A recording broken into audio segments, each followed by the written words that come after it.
Hi, I'm Greg Bennett, author of Consultative Closing, and in this segment I want to talk about the concept of questioning, listening, probing, paying attention, and responding. See, when we break down the sales process into actionable mini steps, it's important that we ask for action-oriented steps, and our questions need to be action-oriented and not just a verbal guesstimate as to where the client may or may not be.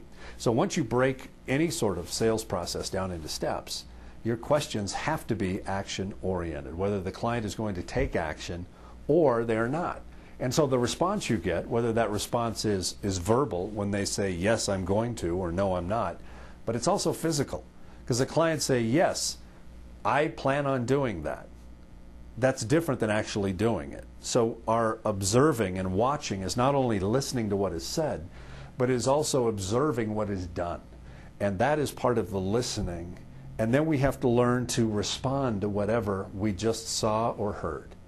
So as I'm going through a sales process with a client and I'm asking about action-oriented mini steps, I watch the response, I listen to the response. If the client says yes and then they take action, I will try to go for another mini step. And the idea is to go for as many mini steps as I can. If I can do them all right there in the first call and it's appropriate, then I'll do that. I will try to go for as many as I can.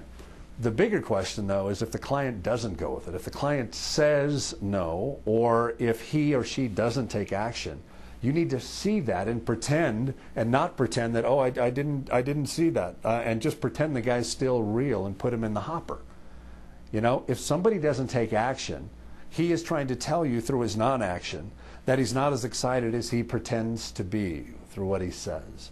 So it's very important that we identify the mini steps and what they are. We learn how to question, and then when we get a response, be very real with what it is that you see and hear.